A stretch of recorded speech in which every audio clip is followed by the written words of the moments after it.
eu queria dizer que eu venho para esse encontro não por causa de Deus, né? Eu venho para esse encontro por minha causa, né? Porque eu me sinto abraçado, eu me sinto acarinhado, eu me sinto alimentado pelo carinho, pelo amor, pelo sorriso dos irmãos, né? E de alguma maneira eu percebo que alguns irmãos também, né, se sentem de alguma forma abraçados, acarinhados, afagados pelo amor que eu procuro demonstrar, né? Então é pela minha necessidade, né, de estar junto com os irmãos, é que eu venho para esse encontro, né? E quando eu não venho, eu já disse isso uma vez, reitero sempre, né, eu sinto falta, porque eu acho muito gostoso esse encontro comunitário, né? Acho muito gostoso, e só venho mesmo, né, porque eu acho gostoso, até porque nós já chegamos à compreensão, de que em Deus nós nascemos, em Deus nós nos movemos, em Deus nós existimos, né? Que Deus é onipresente, é onipotente, é onisciente, que onde houver 2 ou 3 reunidos em seu nome, ali Ele está, né? E eu não precisaria vir se eu não gostasse, porque eu poderia fazer isso com a minha esposa, com meus 2 filhos, né? Reunir amigos, ou então mesmo na solidão do meu quarto, até porque é na solidão do quarto que Jesus nos ensina a orar, e Ele que vê em oculto nos ouve. Então, se não fosse prazeroso, eu não viria.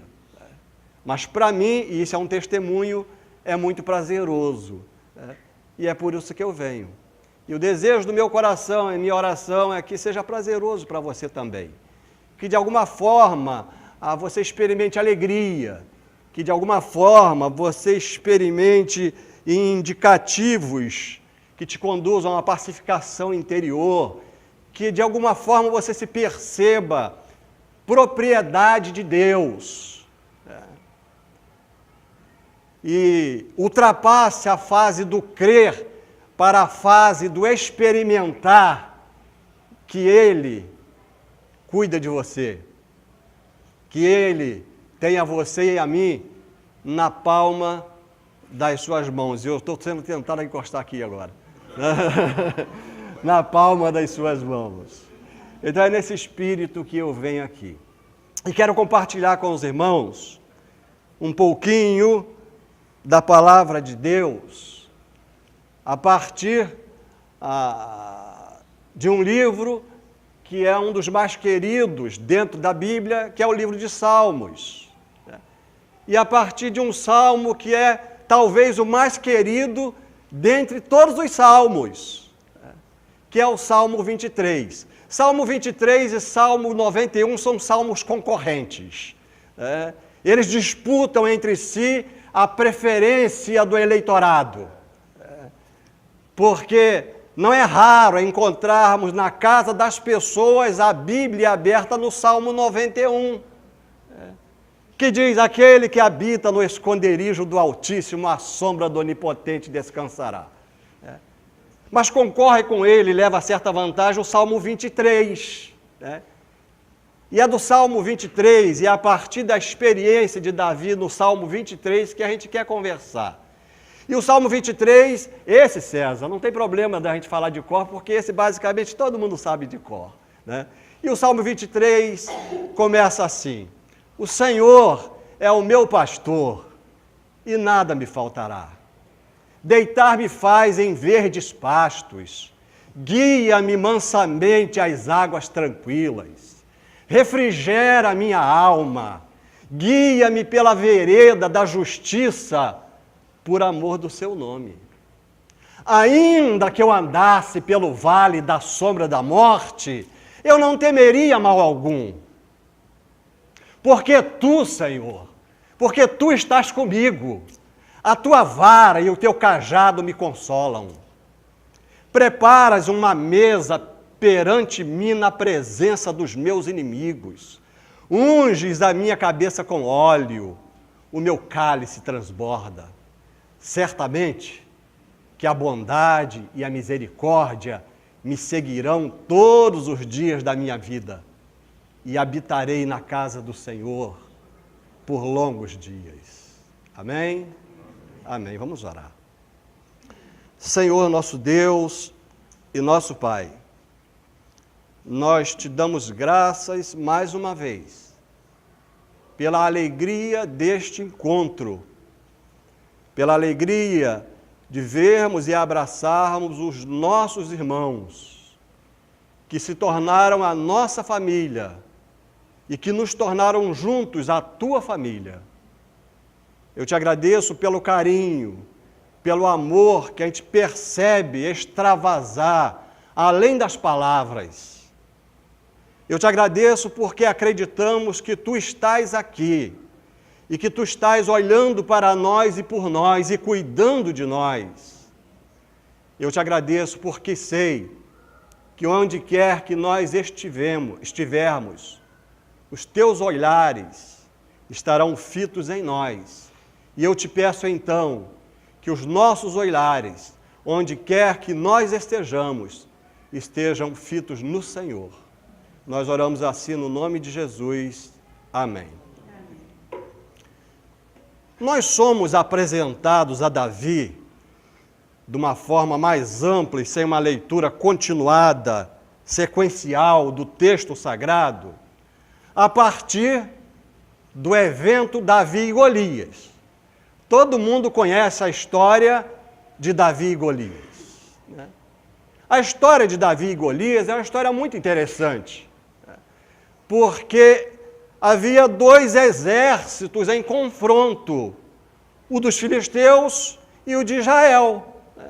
E, de repente, o exército filisteu, que contava com um guerreiro de uma certa proporção anormal, no tocante ao tamanho e à largura e à força, né, e à capacidade bélica, o exército dos filisteus fez um desafio ao exército de Israel, no sentido de que era muito simples evitar uma matança. Bastava que Israel apresentasse um guerreiro para lutar com o guerreiro dos filisteus, que era Golias. O problema é que o guerreiro dos filisteus era Golias, que tinha lá cerca de 2,30 metros, 2,40 metros de altura, cuja lança, só a ponta, pesava 15 quilos, que eu talvez tivesse dificuldade para levantar. E quando os soldados de Israel se depararam com esse desafio, eles olharam para o tamanho do problema e chegaram à conclusão de que nenhum deles, nenhum dos soldados individualmente, teria condições de enfrentar o desafio. Uma coisa é a luta de um exército contra o outro exército. A outra coisa é o mano a mano, é o tete a tete. Imagina, por exemplo, eu comprar briga com o Hernani, com o André. Não funciona. Seria covardia. André Mole?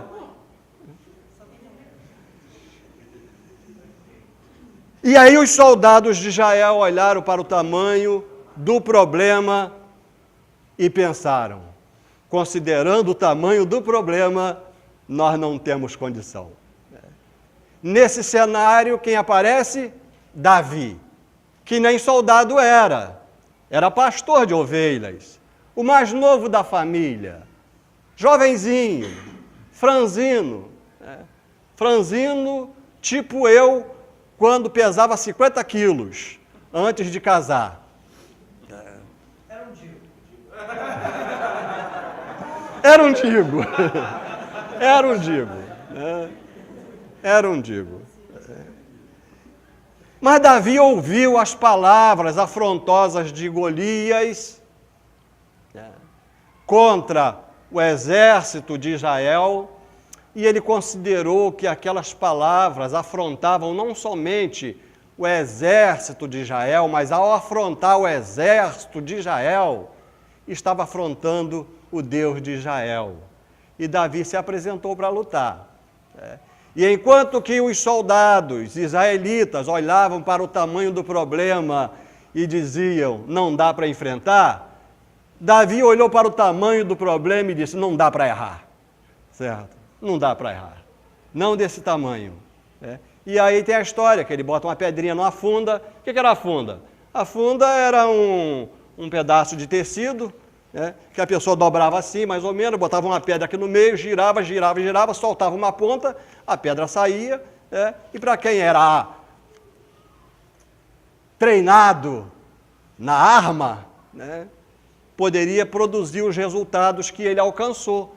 E o resultado que ele alcançou foi que ele acertou Golias exatamente na parte levantada do capacete, ali na testa, onde estava desprotegido pela armadura, porque os olhos dele tinham que ficar, ainda não tinha a proteção do capacete de motoqueiro, então aquela área ali tinha que ficar descoberta, e aí Davi acertou, Davi caiu, e a história vocês conhecem, Davi matou Golias.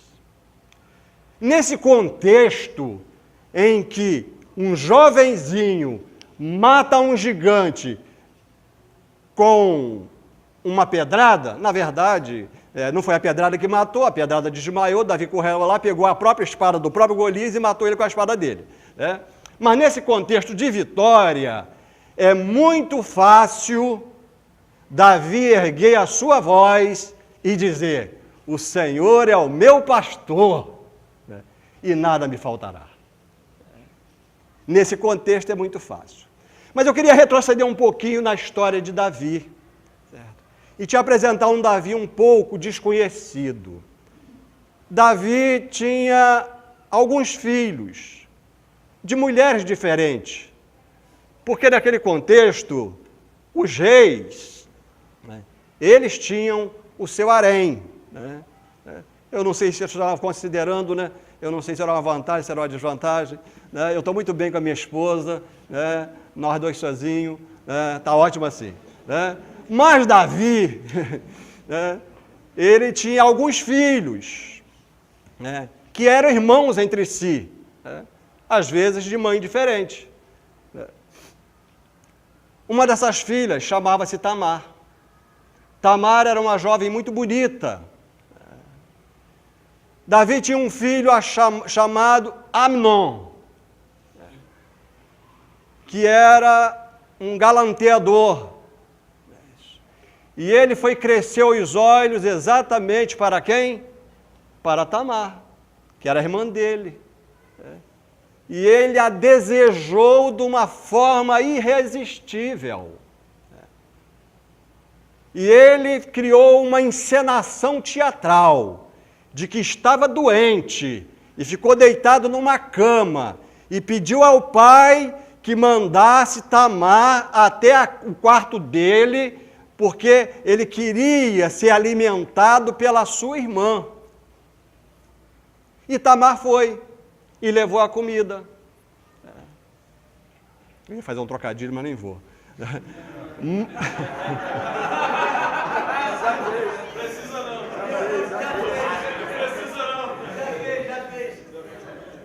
E aí Tamar, eu escutei a risada da Giane.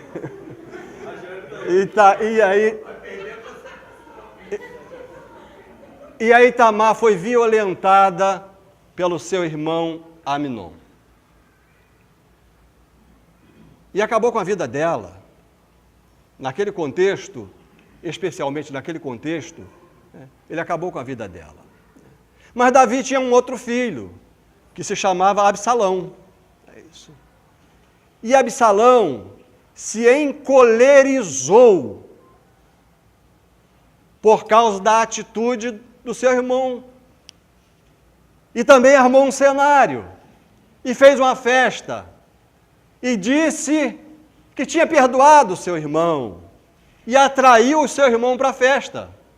E na festa, ele mata o irmão dele, filho de Davi, que tivera a filha estuprada pelo próprio irmão. E agora tem o assassinato de um filho perpetrado pelo outro filho, que é Absalão. Absalão fez isso e fugiu. Mas Davi amava Absalão. E nesse processo de fuga, Absalão orquestrou uma revolução para derrubar o próprio pai do poder. E conseguiu reunir um exército. E Davi, para não entrar em confronto com o próprio filho, fugiu. Mas o exército de Davi era maior, e Davi tinha um general muito fiel chamado Joabe. E embora Davi tivesse recomendado a Joabe para não matar Absalão, Joabe foi lá e matou Absalão. Então Davi teve uma filha estuprada pelo próprio irmão, que foi assassinado pelo próprio irmão, que foi assassinado pelo general de Davi. Posteriormente, Davi tem aquele episódio envolvendo-se com Betsabá, depende da versão, Batseba, né? E dali nasce um filho. E esse filho adoeceu. E Davi começa a orar. E Davi ora, e jejua, e ora, e jejua, e ora, e jejua. E os seus servos ficam preocupados, porque Davi não come, e eles estão preocupados com o rei. Certo?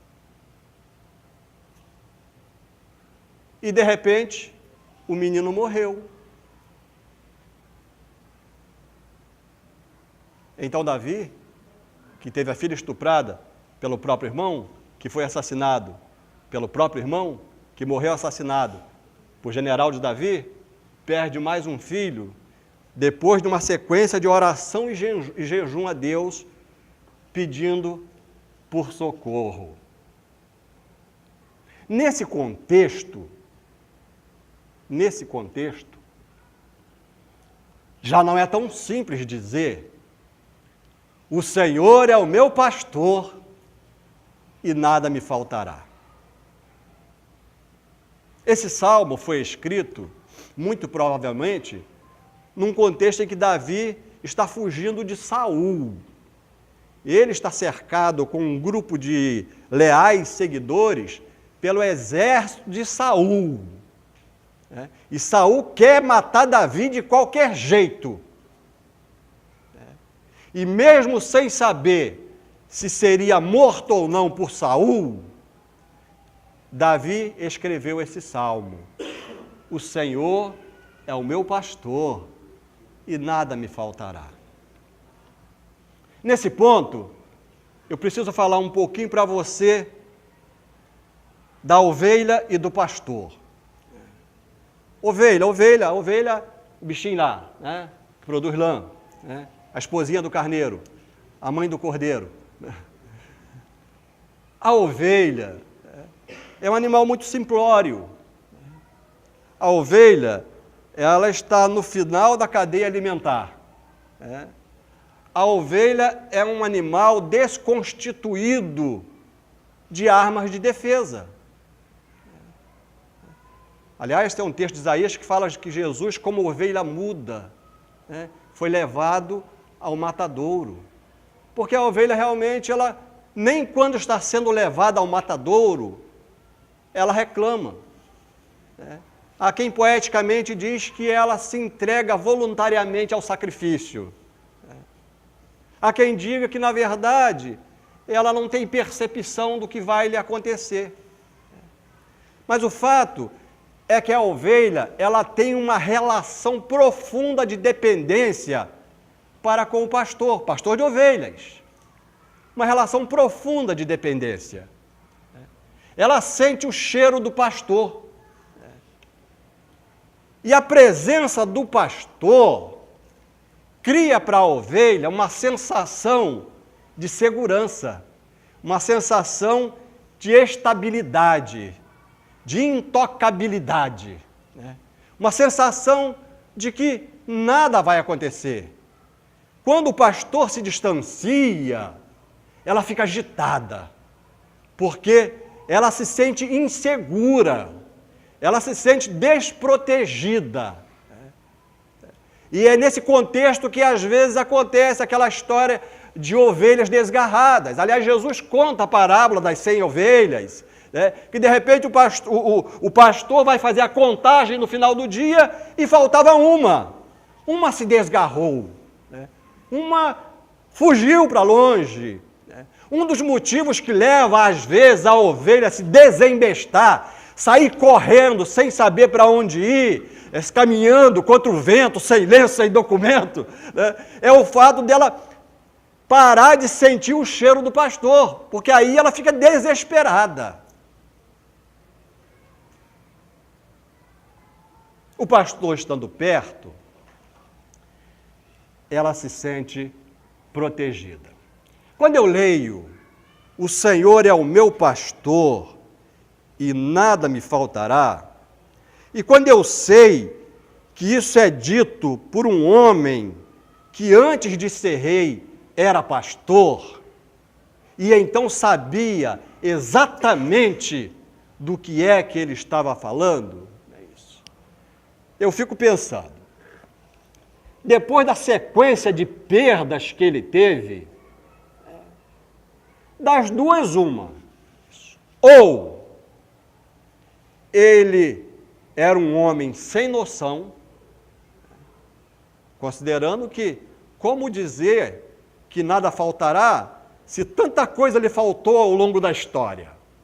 Ou ele é uma pessoa sem noção, ou ele é aquele tipo de pessoa que quer se tornar advogado e advogada de Deus, e acha que tem que defender Deus. Então, quando acontece uma tragédia, ele começa a tentar explicar por que Deus fez, por que Deus deixou, por que Deus levou, porque ele tentar justificar Deus, porque ele tem a necessidade de defender Deus, porque Deus, para ele, se revela alguém indefeso. Se ninguém defender Deus, as pessoas vão deixar de acreditar em Deus. E aí ele sai na defesa de Deus. Ou Davi é desse tipo, ou então Davi foge da sua condição de pastor e assume a condição da ovelha que ele guia. E olhando para o comportamento dela, nessa relação de dependência absoluta do pastor, e de certeza absoluta que o pastor estando por perto nada vai acontecer, é que ele diz essas palavras. Em outras palavras, para mim, o que se passa na cabeça de Davi é que quem tem o Senhor como pastor, ainda que lhe falte tudo, não lhe falta nada. Essa é a minha percepção acerca das declarações de Davi. Quem tem o Senhor como pastor, mas quem tem o Senhor como pastor não como uma frase verbalizada, mas como uma experiência de vida, como uma caminhada, como aquela declaração que estava ali. Não está mais. Mas eu sei. Pois é. Mas estava ali, depois vocês vão ver de novo, né? Ou seja, ao longo da caminhada, nós ultrapassamos a fase do eu creio para a fase do eu sei. Quando eu falo de Jesus hoje, e quando eu dou um testemunho de Jesus, a partir do texto dos evangelhos, eu já não digo mais eu creio, eu digo eu sei que é assim. Porque a gente já caminha junto há muito tempo. A gente já caminha junto há muito tempo. E essa experiência de Davi, na verdade, não é uma experiência única. Você vai encontrar muitos Davis na Bíblia e fora da Bíblia. Ou seja, muitas pessoas não declarando necessariamente, mas se comportando como quem sabe que porque tem o Senhor como pastor, ainda que lhe falte tudo, não lhe falta nada. Você tem Jó, por exemplo, que antecede Davi no tempo, embora o livro esteja mais à frente. A história de Jó é o caos, em que ele perde as propriedades, perde os rebanhos, perde os servos e perde os filhos. Mas ele diz: nu eu saí do ventre da minha mãe, e nu eu estou e voltarei para o ventre da terra. O Senhor deu, o Senhor tomou, bendito seja o nome do Senhor. Para ele, quem tem o Senhor como pastor, ainda que falte tudo, não falta nada. Você vai encontrar no Novo Testamento alguns personagens, assim, João Batista, por exemplo, que estava preso por pregar contra o adultério de Herodes. E que da prisão manda discípulos seus até Jesus, não para pedir Jesus para tirá-lo do cárcere, já que ele estava no cárcere inocentemente. Mas ele só manda perguntar a Jesus, já que ele não estava podendo acompanhar a caminhada pessoal de Jesus, ele só manda perguntar se Jesus é o Cristo que eles estavam aguardando, ou se eles haveriam de aguardar outro. E aí Jesus não responde à pergunta. Jesus opera uma série de milagres e fala para os discípulos de João: vão e contem para João o que vocês viram. E eles foram e contaram para João o que eles viram. E aí João basicamente some da história. E só aparece com a cabeça no prato numa festa oferecida por Herodes. Mas sabe por que João não mandou pedir a Jesus para tirá-lo do cárcere? Porque para João o Senhor era o seu pastor. E para aquele que tem o Senhor como seu pastor, ainda que lhe falte tudo, não lhe falta nada. Você tem a experiência de Estevão, que foi apedrejado enquanto estava pregando o Evangelho. E nesse momento ele ora, mas qual é a oração dele? Pai, não lhes imputes este pecado.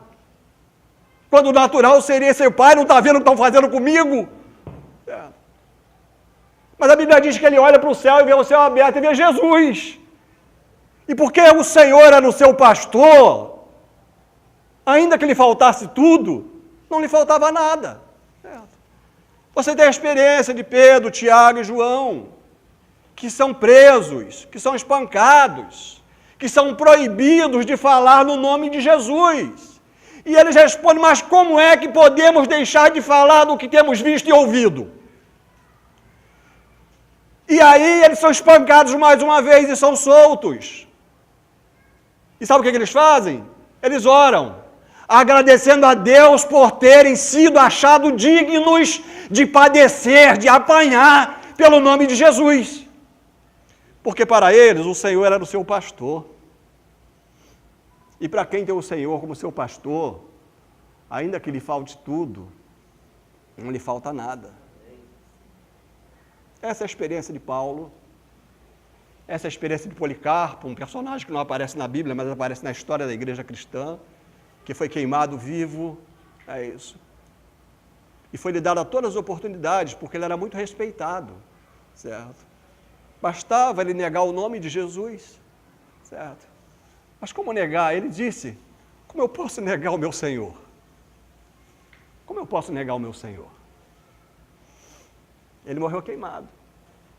Temos uma experiência mais recente, é isso, século XIX, Horácio Spafford, mais ou menos esse é o nome.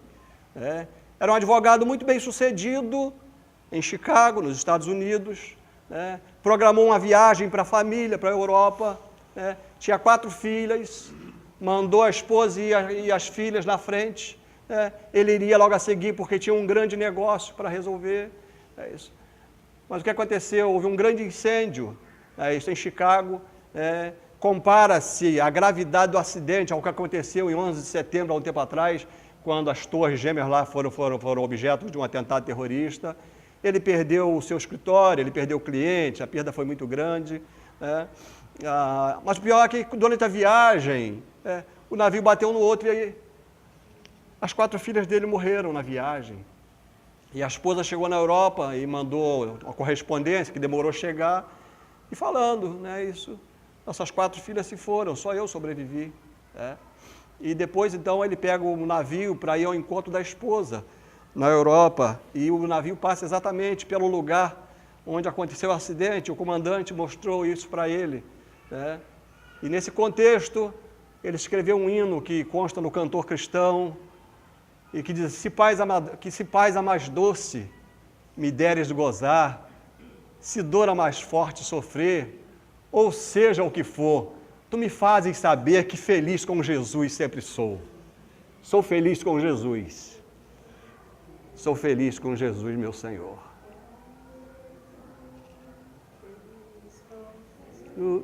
É isso mesmo. Jesus, meu Senhor. É isso mesmo. Sabe por que ele pôde fazer isso? Porque o Senhor era o seu pastor. E para quem tem o Senhor como seu pastor, ele consegue lidar com as circunstâncias. Porque a presença do pastor lhe dá segurança. A presença do pastor lhe dá uma sensação de que ele está cuidando. Eu não estou entendendo, mas ele está cuidando. Eu não estou conseguindo digerir, mas ele está cuidando. Ele está cuidando. E no Novo Testamento, o pastor de Davi é nos revelado em Jesus. Porque Jesus diz: eu sou o bom pastor. E em João capítulo 10, versículo 27, ele vai dizer assim: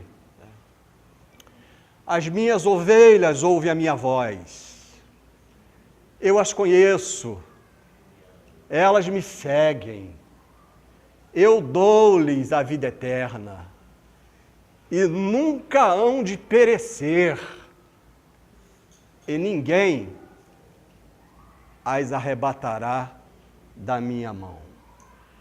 Quem tem o Senhor como pastor,